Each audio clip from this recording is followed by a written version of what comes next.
his doctors told him, "You're an anomaly for us. We don't understand why you're not sick." And Dan told him even at that point he knew it's the power of prayer. And when we went in, they put the X-ray up on the screen, and both the doctor and his assistant, there was a cancer specialist out of UC Berkeley actually that was assigned to his case. They kind of looked at us, and they flashed the thing around so we could see it. He had tumors, 46, I don't know, they were from here all the way down to his hip line. Just, there wasn't an inch of his body that wasn't lit up like light. Basically, the cancer showed up on the scans as A white spot. wherever there was a lymph node, it was like white. And both the doctor and his assistant, once they turned it around, they kind of looked at us like, and I just looked at him.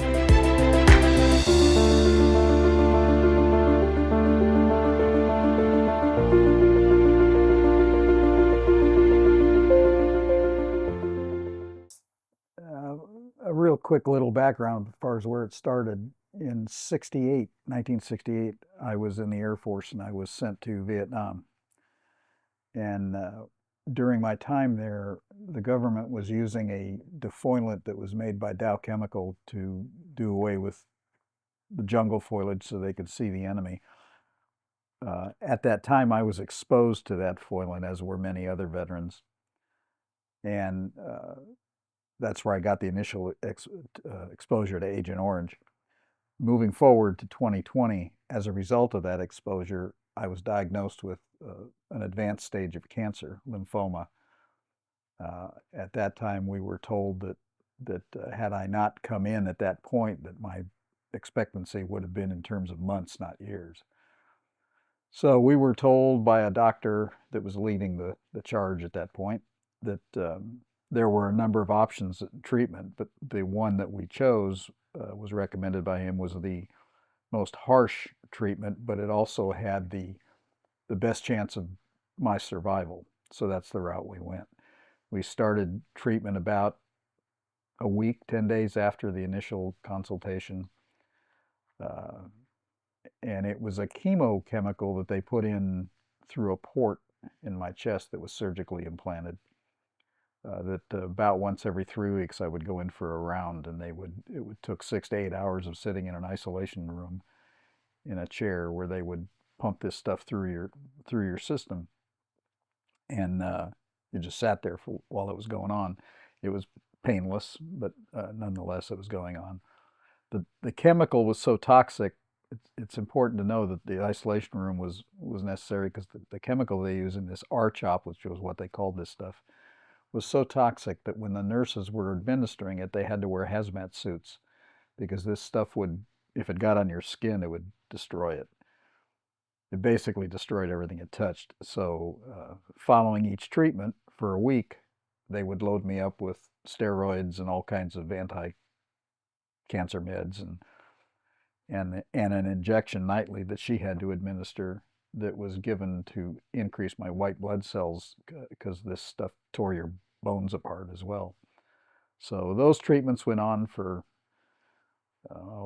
6 months. I think there were 6 treatments that were about 3 months apart, 3 weeks apart. We were advised that this R-CHOP stuff was pretty brutal and that there would be a lot of, I would be bedridden, I would lose a lot of weight, wouldn't be able to eat, a lot of throwing up and all those kinds of side effects from this stuff. At this point in my life, I had not really built much of a relationship with God at all. I went to church, but I was aware, but really hadn't embraced it very much. Diane was the guiding force there for me at that point. But about a few days before the first treatment, and I'm going to let you talk about this since you're the catalyst for this once you talk about the conversation you had with God. Because I'm going to cry. Yeah, I know. I was praying one night for Dan, for the illness. And I was just laying there quietly. And God spoke to me that night. And he clearly said Dan is not going to die from this illness, but it's a journey he's going to go through. And he's going to come out better at the other end. I trusted God's word. I knew that was true. I knew it was him speaking to me. It took me a couple of days because Dan didn't have that understanding of how God could really speak to people. And it took me a couple of days of God prompting me, you need to tell him that. So I did. I went in one night in the room and I just told him, I said, God gave me a word. And I told him. And from that moment on, everything changed. We walked through this 6 months of treatment and we could feel God's protection and his love around us. We were like in a cocoon of peace and comfort.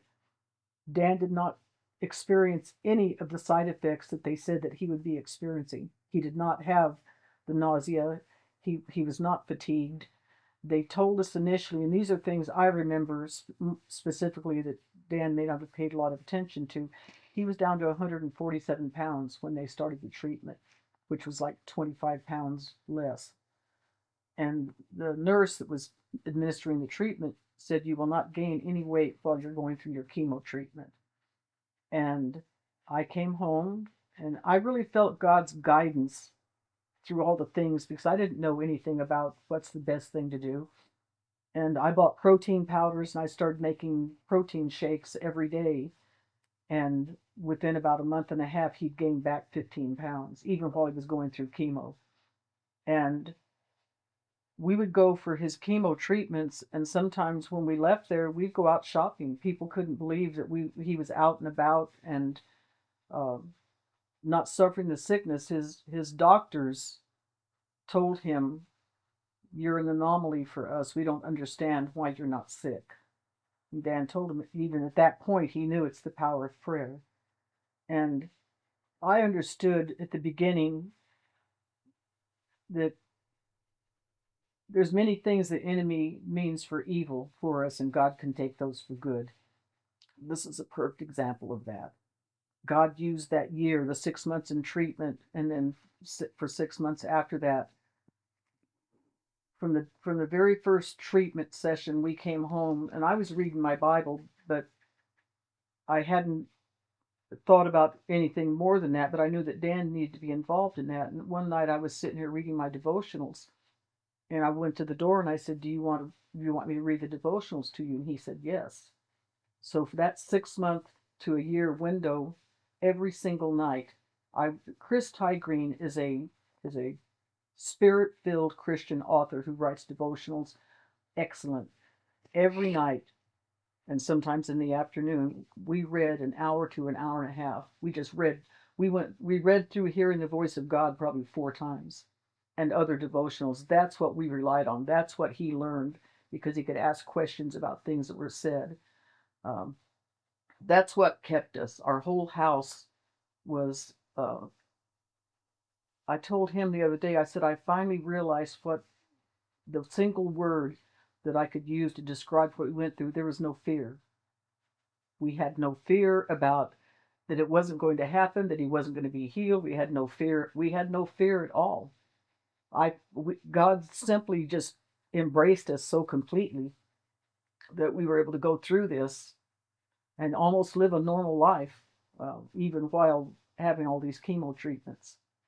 So it wasn't an instantaneous healing. This is an example for people that don't understand it, that sometimes God will use an illness like this to turn you around, to focus on Him, to spend that time. When you can't do anything for yourself, you'll start looking, well, what am I going to do now?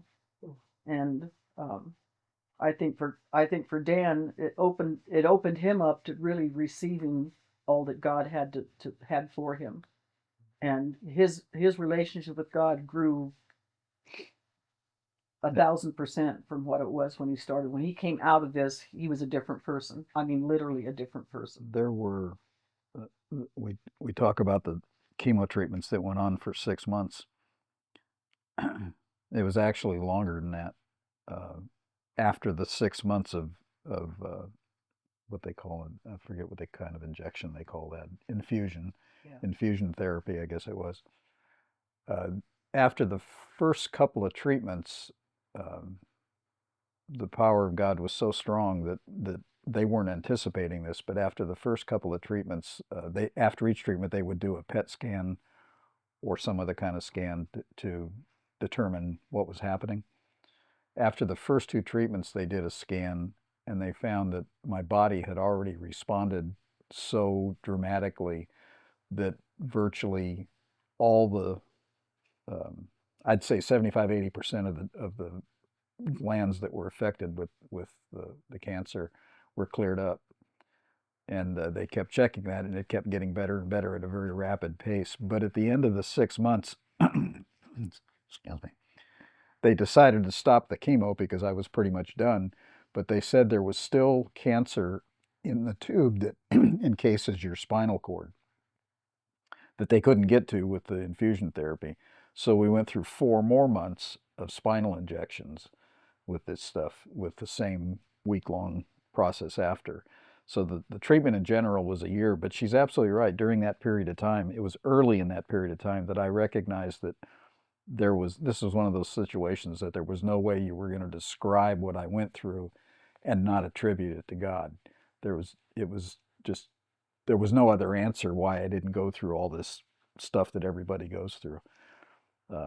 I have some effects from the chemo that I'll probably live with for the rest of my life, but none of them are like, they don't stop me from functioning and stuff like that. They're just nuisances.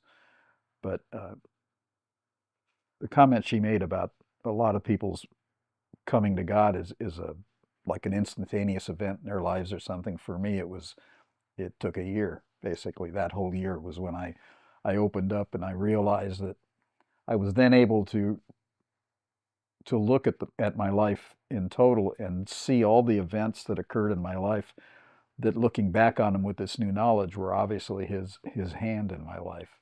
You know, there was a brief one. There was an auto accident that I got in on a local highway here where I smashed into a semi truck doing 55 miles an hour, and I walked away from that injury with injury free, with the exception of a small cut on my face where the airbags hit me. That was it. But the engine in the car we were driving was pushed into the passenger compartment. So it was, that alone was incidences like that, not that bad, but incidents like that throughout my life that I could then attribute to God's hand walking me through the very time I spent in Vietnam. So during that year, it was really life-changing for me, and I was able to move forward after I healed and move on with my life in that direction. It didn't fall back. It just got stronger and stronger and continues to do so now. He developed a relationship that he didn't have before. We talked a little bit. He was frustrated about the fact that he said, I don't know how to pray. I don't know how to talk to God. I don't know. He felt he didn't know what to do. And I think he looked at me a lot and saw where I was and what I was doing. And, kind of, a lot of people do this. They compare themselves to somebody that they feel is more spiritual or in a different place. And they can push themselves back and say, I can't do that, or how could God use me that way? And during this year of reading and praying, he developed that relationship. He came out of it. He talked to God. He prays to God. He prayed. It changed him. He became the Christian that he was wanting to be, but didn't know how to get there. But it was a process. It's not something that you just necessarily wake up one day and it's a different thing. He started reading devotionals every night and making his own way, and it created our relationship changed dramatically. Um, and our relationship was never bad, but a different level of. I think before he really figured out that how God works and that God is real and that God really did create the earth, he used to be a little confrontational about evolution and things that he didn't understand. And um, we had discussions many times. Not discussions. I refused to discuss. He would bring up questions that were controversial about, and I just said I'm not gonna argue my God. I'm not gonna argue what I know. I know what I know. And there's no discussion unless you want to be open to hearing about what God is. Well, by the time that year was up, that part was gone. He didn't question. He said, I understand now where you were at when I was trying to have conversations about, well, if it's God, how come it's this?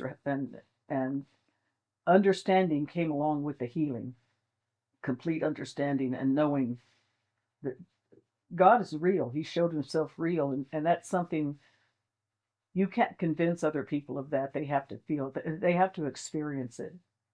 And it makes it, and if they do and they embrace it, it makes a difference in their life. So going through this time, I mean, I know that the news that you got that was, okay, I've got cancer now, is what their doctors are telling you. And you may have already answered this, but what was your mindset like? Where like were you? I mean, I know you talked a little bit about it, but like from the time you got the news that you had cancer to now you're going through this, like it's a big change, of course, right? We know Mm. it's a big change because God is doing things in your life or whatever. But what were you thinking when you first got that news that you had cancer? Kind of like, was it like how would you explain your mindset at the time that you got the? I think there in my head there was, if I'm looking at it honestly from this point, looking back, I think there was probably a lot of confusion in my head, a lot of not understanding about the risk that I was under, that this could actually take my life. It's one thing to hear a doctor say that. It's another thing when he's telling you that. The unique thing about the cancer I had was it was unlike um, a lung cancer or something where there were no surgeries necessary. There was no, I wasn't in any pain. So, in fact, they think I might have had it for a couple of years before I even came in because I didn't know it. So, a lot of what I went through when they're telling me this, it's like I don't feel any different. I don't feel that I'm sick, other than I had lost a lot of weight and started to get weak. But um, I think there was a lot of confusion, but a lot of this also occurred during the pandemic years. And I think there were a lot of distractions as well. Uh, and because we didn't go through a lot of, one of the things that helped me greatly was we did this as a team from the very get-go. We didn't set out to do that. We didn't say we're going to do this together. The only thing I asked very early on was I told her that I asked God the only thing I wanted. I wasn't trying to predict the outcome, but I wanted an opportunity to fight it. And that's exactly what he gave us. But we started this out doing it as a team, and I never really thought about any other method to doing that. She was right there the whole time and making decisions with me and doing what we needed to do. But because there were distractions like the pandemic going on and stuff, I don't think, and we didn't experience a lot of the side effects that would have been expected. We were out there doing whatever we did normally. I'm not so sure looking back at it that for me, it was as real as it might have been had I had to have surgery or I had been bedridden or experienced. I think I was sheltered from a lot of that, as she said, the lack of fear. None of that was there because I wasn't experiencing any of those symptoms. I was protected from it. So I think God spoke to me about Dan's not dying from this before we even went in to see the results of the PET scan they had done. Um, and when we went in, they put the X-ray up on the screen, and both the doctor and his assistant, there was a cancer specialist out of UC Berkeley actually that was assigned to his case. They kind of looked at us and they flashed the thing around so we could see it. He had he had tumors 46, I don't know, they were from here all the way down to his hip line, just There wasn't an inch of his body that wasn't lit up like a light. And Basically, the cancer showed up on the scans as a white spot. wherever there was a lymph node, it was like white.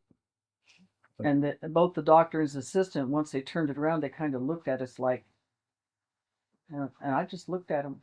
I did it that at that point in time, God had already spoke to me, and I had no reaction to that except, okay, what are you gonna now? What do we do next?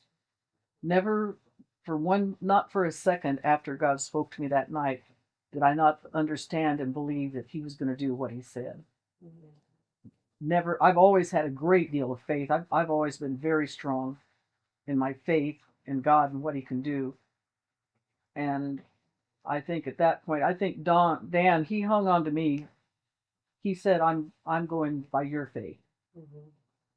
While he was growing through this year, and I I realize now that my spiritual strength was what it was what grounded us, and I never considered for a moment that anything was going to happen other than what God said He was going to do. I actually spend more time now thanking God and praying that I had the outcome that I did, as opposed to back then when it was more oblivious to us because we were just doing what God told us to do and everything was okay. I can't remember a time during that process where I had any pain. The only pain I had was when we were going through the 4 months of spinal injection. They were difficult, but now, because I have this 4 years since then of knowledge, I'm more aware of what my risks were at that time and what I should have been going through. And I think I spend more time praying in thanks for that now than I did even then. So when you went to see the doctors, they what were the doctors expecting what were your symptoms? What were they expecting symptoms when you were sick and that you didn't have? What were they? They were expecting, for one thing, the big thing, they were expecting me to be much more bedridden than I was because of the weight loss. And I actually lost about 40 some pounds. But the weight I lost was not just fat, it was muscle weight. My legs got real thin, my face got real drawn, and I became fatigued because of the lack of muscle. And I think so. They expected to be much more bedridden. They expected me not to be able to keep food down. A lot of nausea. They gave me medication for that I never even took because I just never felt those symptoms. So I think the level of activity I was able to maintain and the weight gain and things, I think those were things that they did not expect. They expected the process to be much slower, the gain in health and stuff. I think that the doctors that were with me throughout the whole process, I think they were convinced because of the severity of the chemo that they used that there was, in fact, the UC doctor told us that he felt there was a good chance that I was a candidate for a cure. The way it works now, when they stop the chemo treatment, that was about 4 years ago. They give you 5 years where they refer to you as being in remission, which is where I'm at now. There's no cancer, but they keep checking. In fact, I have an appointment in April to go back in. At the 5th year, they actually consider you cured.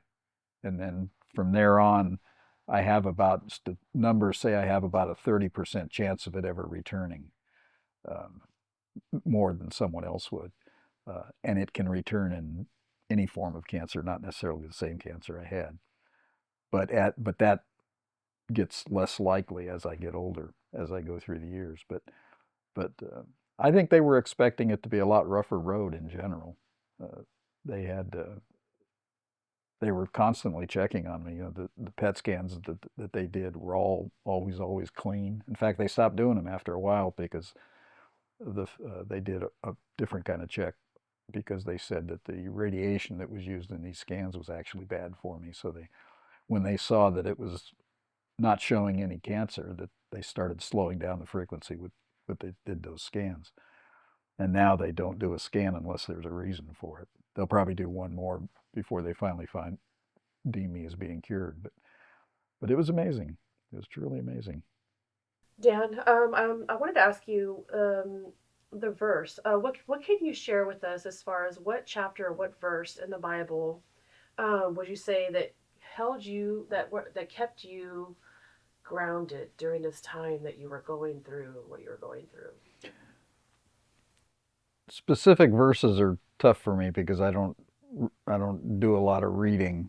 Um, I leaned on her. There were verses that she would come up with that she would remind me of things that God was doing. For me, it was more an issue of I discussions we had about taking something so wrong as a cancer or something like that and turning it into something so good, which is exactly what happened. It went from how tragic this could have been to basically a new life for me. Um, so I don't know that there was a specific verse for me. I know there was for her a couple, but I read the whole chapter of Psalms 91 was that's my go-to chapter for everything and anything. I when I just need to be reminded, I go back and I'll read that, and I go through it a lot. Uh, I already knew when Dan said that this was a new life for him. It was a new life physically. It was a new life spiritually. So there's two things that happened because of this illness that he went through, and how God used it to bring him forward. Um, I think the devotionals we read that really weren't necessarily scripture driven, but were written by a spirit filled uh, Christian pastor. So those words hit home more than if it had been just a general feel good book. I felt the power in those words when I read them.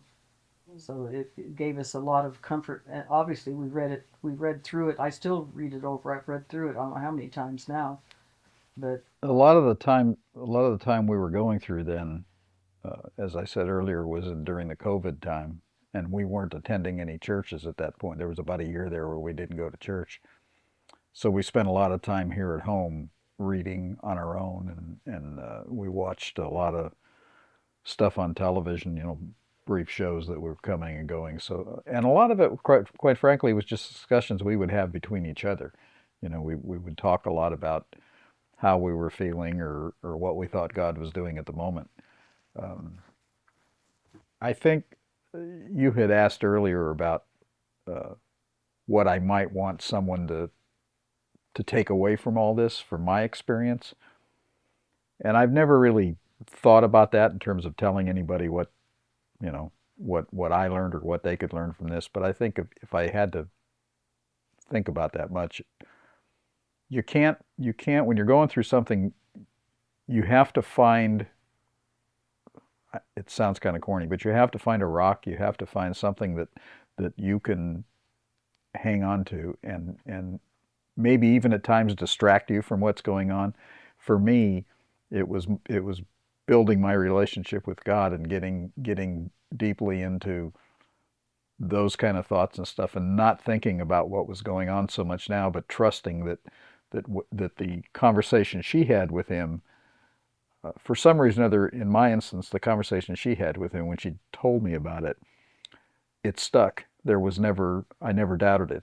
It was the right moment. It was the right thing to say. However, whatever happened, but it stuck. So I never felt that, as she pointed out, that fear.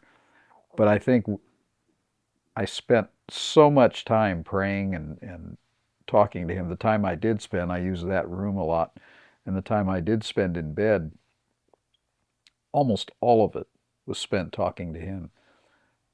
I don't know that I ever really, looking back on it, really got an answer, but I think what I would tell people, or don't know that I got an answer. I mean, I obviously did because I was healed, but I guess what I would tell people is find that spot. But you've got to, when it comes to your relationship with God and you're going through something like that, you've got to put out of your mind any preconceived notions you might have about what he can do or what he will do. You just got to trust him.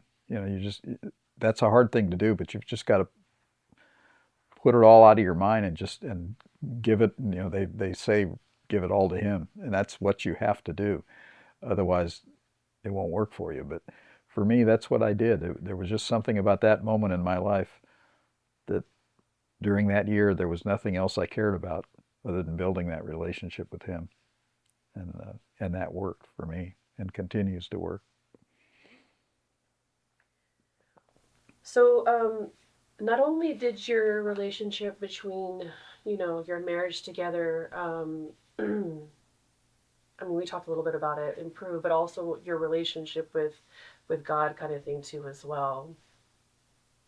What was the from the time that you found out? What was the time frame from the beginning to like the where you got to where you're good? As far as my relationship with God was concerned, I think that was a very short period of time where it started to grab hold. It was probably just a matter of weeks before the realization of what was going on and what I needed to do was happening. The time frame where I really felt comfortable as far as him taking me through the cancer and all that stuff, that was almost instantaneous from when we had our first discussion and I was diagnosed. But the time frame that it took me to get to where I am now, where I'm not so much focused on the cancer, but other areas of my life, and where I'm just living in him, in, you know, almost completely, that took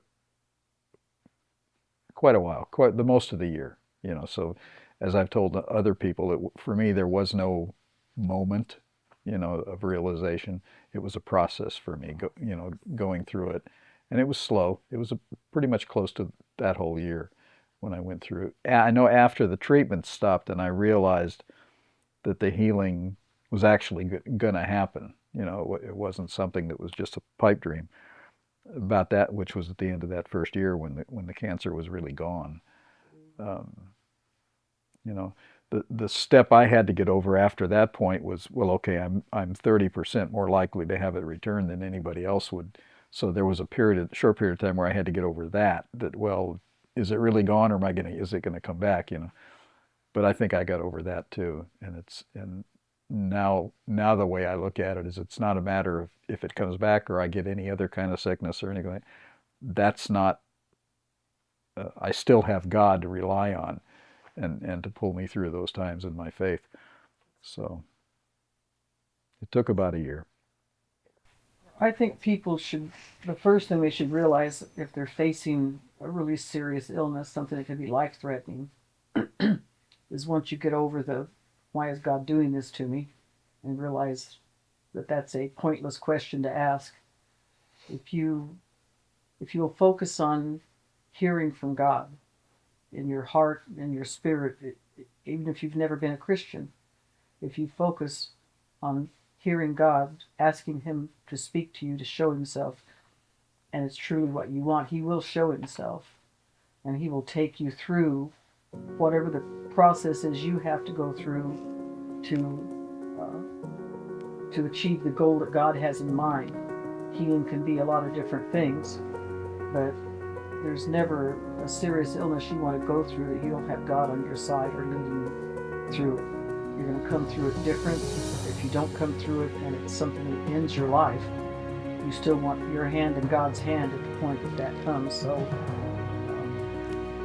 the enemy will try to distract you. He'll try to throw things in your path that will cause you to doubt what's going on. Part of the single focus thing is call out to God and keep calling out to God until you hear him.